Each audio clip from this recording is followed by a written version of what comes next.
2 o'clock in the morning, summer 1943, the Kuban bridgehead in southern Russia.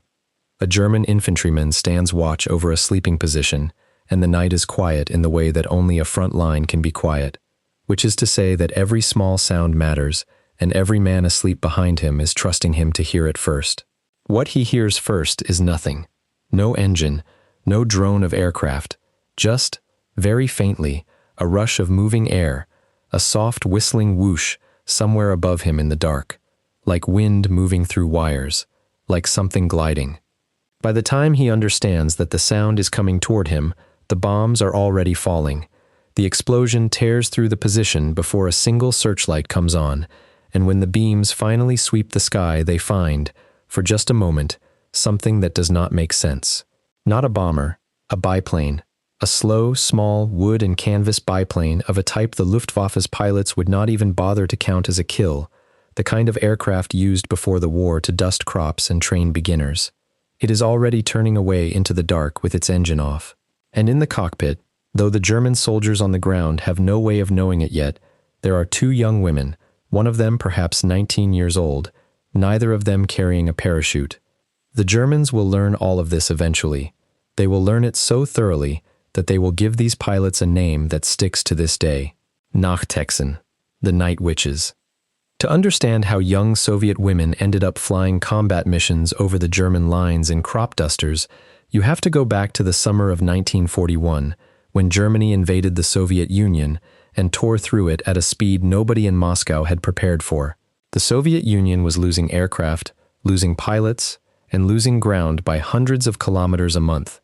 And across the country, thousands of young women who had learned to fly in the state aviation clubs of the 1930s began writing letters to their local commanders, to Moscow, to anyone who would read them, asking to fight. The answer, at first, was the same answer women got in every air force in the world in 1941. No, combat flying was for men. What changed that was one woman with enough fame to be impossible to ignore. Marina Raskova was the most celebrated aviator in the Soviet Union, and she had earned it the hard way. In 1938, she had been the navigator on a record-setting long-distance flight across the entire country, from Moscow to the Pacific coast, in an aircraft named Rodina. Near the end of the flight, with fuel running out over the Siberian taiga and her navigator's position in the nose, likely to be crushed in a forced landing, the pilot ordered her to bail out. Raskova parachuted into roadless forest with almost no supplies and walked for 10 days before she found the crash-landed aircraft and her crew. The three women received the very first Hero of the Soviet Union awards ever given to women, and Raskova became something like the Soviet Amelia Earhart, a national heroine whose portrait schoolchildren knew by sight. The letters from young women pilots found their way to her, and Raskova took the request directly to the top, to Stalin himself. In October 1941, with German troops closing on Moscow, the Soviet Air Force ordered the formation of Aviation Group 122 under Raskova's command. 3 regiments of combat aircraft, fighters, dive bombers, and night bombers, staffed entirely by women. Not just the pilots, the navigators, the mechanics, the armorers, the ground crew. Everyone. The volunteers were sent to the town of Engels on the Volga for training, and the army they joined had not prepared for them in any way beyond accepting them. There were no uniforms for women. They were issued men's uniforms and men's boots, sizes too large, and the stories the veterans told for decades afterward are full of boots stuffed with torn-up bedding to make them fit, and hair cut short to regulation length in front of mirrors in a barracks in winter. The training program compressed years of military flying instruction into months, because the front could not wait. Of the 3 regiments, one would become more famous than the rest of them put together. The 588th Night Bomber Regiment, commanded by Yevdokia Bershanskaya, a working pilot with years of experience, and filled out by volunteers who were, for the most part, terrifyingly young. Students, factory workers, teenagers from flying clubs. Many were between 17 and 22 years old. One of the navigators, Yevgenia Rudneva, was an astronomy student from Moscow University who had been on her way to a career studying the stars. She would end up using them to guide a bomber instead. And then they saw their aircraft. If you are new to this channel, this is the moment to hit subscribe, because what these women did with the worst aircraft on the Eastern Front is one of the most remarkable stories of the entire war. The Polikarpov Po-2 was not designed to fight anybody. It was designed in the 1920s as a trainer and utility aircraft, and by 1941 it was exactly what it looked like: an old biplane built of plywood and canvas stretched over a wooden frame, with two open cockpits, one behind the other, and a single small engine. Fully loaded, it flew at around 100 kilometers per hour, which meant a German Messerschmitt could not slow down to its speed without stalling and falling out of the sky. It carried no armor, no radio, and no defensive guns for most of the war. It could lift only 2 bombs at a time, strapped under the lower wings. In winter, the open cockpits meant the women flew through air at 30 and 40 degrees below zero, night after night, in aircraft with no heating of any kind, and frostbite marked any skin left exposed.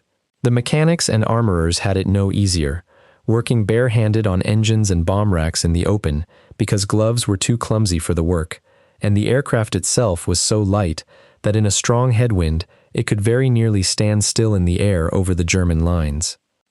And the women of the 588th were sent to war in it, with one more consideration. For most of the war they flew without parachutes. The Po-2 flew so low that a parachute was considered close to useless, and the weight saved was weight that could be spent on bombs. The practical meaning was simple: if the aircraft burned, the crew burned with it, and a plywood and canvas aircraft burns very, very well. That was the machine. Here is what they did with it. The 588th flew its first combat mission on June 8, 1942, against German positions in the Donbass, and over the following months the regiment worked out a way of fighting that turned every weakness of the Po-2 into a weapon. They flew only at night. They flew low, below the altitudes where German night defenses were designed to look.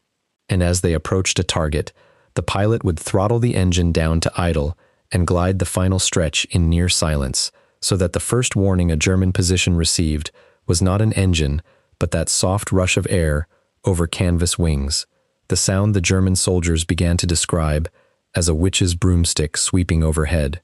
Then the bombs came down. Then the little aircraft slipped away into the dark. The engine picked up again somewhere out of reach, and 20 minutes later it, or another one exactly like it, came back. Because that was the second half of the method.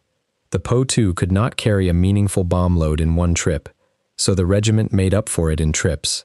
The aircraft shuttled between the front line and improvised airfields a few minutes' flight behind it, where ground crews of young women rearmed and refueled them in the dark in a matter of minutes, and the crews went straight back out. 8 sorties in a night was routine. On the longest winter nights, crews flew as many as 18. The women slept in whatever daylight hours the war allowed them, and flew every night the weather permitted, night after night, for 3 years. Against searchlights, the regiment developed a tactic that required a kind of nerve that is difficult to describe. The aircraft went in over defended targets in pairs and threes. The first planes deliberately drew the searchlights and the anti-aircraft fire, banking and weaving in the beams, while the gunners below concentrated on them, and while every light and every gun was pointed at the decoys, the remaining aircraft cut its engine and glided in through the darkness they had created. Then they traded places and did it again. Volunteering to be the target so that your friend could bomb was not an emergency improvisation. It was the standard procedure, planned that way, flown that way hundreds of times a night across the front. The aircraft came home from this work looking the way you would expect. Canvas wings shredded by shrapnel, fuselages stitched with bullet holes, and the ground crews, young women working outdoors in the dark and the cold with no hangers, patched the holes with fabric and glue before dawn so the same aircraft could fly again the next night. Nadezhda Popova, one of the regiment's most experienced pilots, told the story for the rest of her life of coming back from one mission and counting 42 bullet holes in her aircraft, in the map case, in her helmet. Her navigator's response has survived along with the story. Nadia, you will live a long life. The military value of 2 small bombs at a time was real but limited. The psychological value was enormous, and it was the point. Along whole sectors of the front, German soldiers could not sleep, because all night, every night, something almost silent kept arriving out of the dark and exploding. Anti-aircraft gunners fired at a target too slow and too low for their equipment. Searchlight crews chased a wooden aircraft that barely registered, and the exhaustion accumulated, night after night, exactly as it was designed to. The Germans knew who was flying these missions. Radio intercepts and prisoners made it clear soon enough, and the knowledge seems to have made the whole thing worse rather than better, because there is something uniquely corrosive to a soldier's nerves about being kept awake, hunted, and bombed by an enemy your own doctrine says should not exist twice over. An obsolete training aircraft that should not survive over a battlefield, flown by young women who, according to every assumption of the time, should not be there at all. So the Germans gave them the name, Nachthexen, night witches.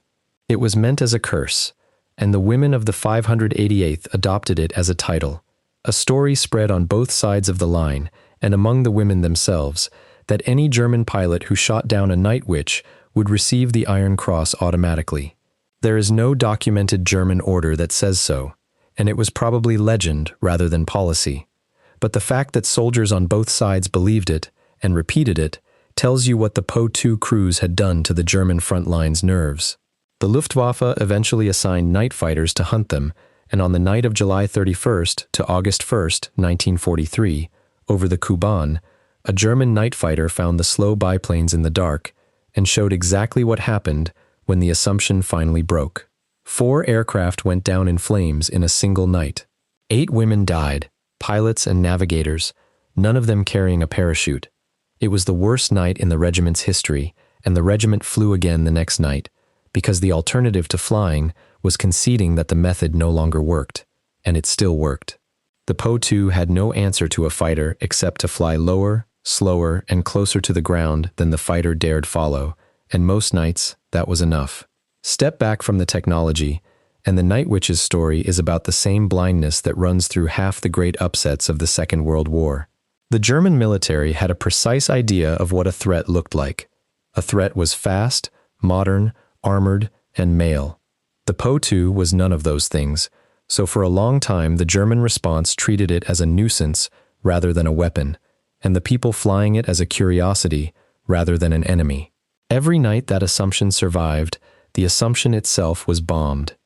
The Soviet Union, for all its own contradictions, had done something in the 1930s that almost no other country had done. It had taught tens of thousands of young women to fly, in state aero clubs, as a matter of policy. When the crisis came, that reserve of skill existed, and one famous woman had the standing to insist it be used. The German army on the Kuban was not just fighting biplanes, it was fighting a decision made years earlier about who was allowed to learn things. The cost was not small. The regiment lost around 30 of its members during the war, pilots and navigators who went down with their aircraft, burned in machines that gave them no protection and no way out, and several of the dead were still in their teens or barely past them. Yevgenia Rudneva, the astronomy student, flew as a navigator on 644 missions. On her 645th, over the Kerch Peninsula in April 1944, her aircraft was caught and shot down in flames. She was 23 years old, and she was posthumously named Hero of the Soviet Union. Marina Raskova herself, the woman who had created all 3 regiments, never saw the end of the war. She was killed in January 1943, flying to the front in bad weather, and the state that had made her a heroine gave her the first state funeral of the entire war, her ashes buried in the Kremlin wall. But the ledger the regiment left behind is almost impossible to believe against the machine it was written in. More than 23,000 combat sorties, flown over roughly 1,100 nights of combat, around 3,000 tons of bombs delivered 2 at a time. In February 1943, less than a year after its first mission, the regiment was honored with the Guards title, becoming the 46th Guards Night Bomber Regiment, and later it took the honorific Taman for the brutal fighting over the Taman Peninsula. It remained all-female from its first mission to its last. It ended the war in Germany, and more than 20 of its members were named Hero of the Soviet Union, the country's highest decoration.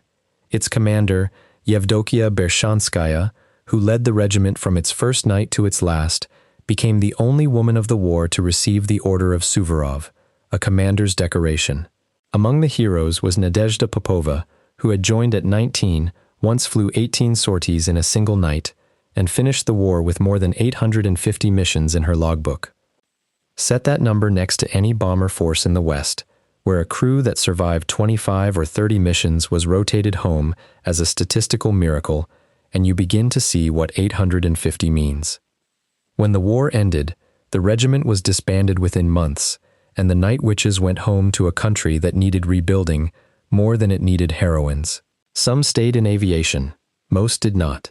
They became engineers, teachers, doctors, mothers, and for decades, their story lived mostly inside the Soviet Union, in memoirs and reunion photographs of middle-aged women standing in neat rows where their aircraft used to be.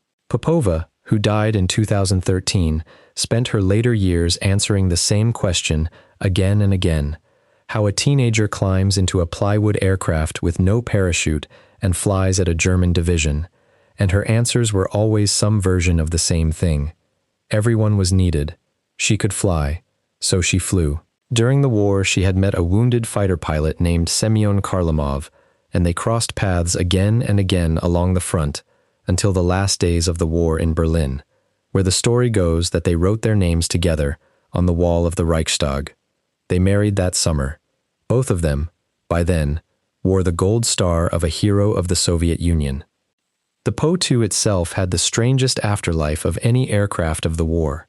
The design the Luftwaffe refused to take seriously stayed in production into the 1950s, tens of thousands of them, and the same slow, wooden, impossible-to-intercept harassment tactics the night witches perfected were used again against American forces in Korea by pilots flying the very same type of aircraft.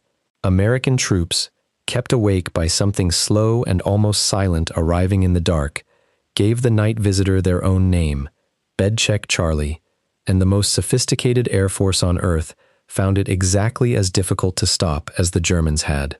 The most modern air forces on Earth, twice in a decade, were held at bay in the dark by a machine from the 1920s, because someone was willing to fly it low, slow, and quiet, and to keep coming back.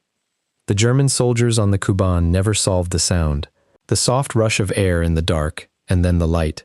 They gave it the only name that seemed to fit what it did to them: witches in the night. It was two young women in an open cockpit, without parachutes, 20 feet of plywood and canvas, coming back for the 8th time before dawn. Thank you for watching. If this story stayed with you, hit the like button. It genuinely helps this channel reach more people who care about stories like this one. Subscribe and turn on the bell so you catch the next one. I would love to know where you are watching from today, and if someone in your family served or lived through this war, tell me about them in the comments. Those stories deserve to be remembered too.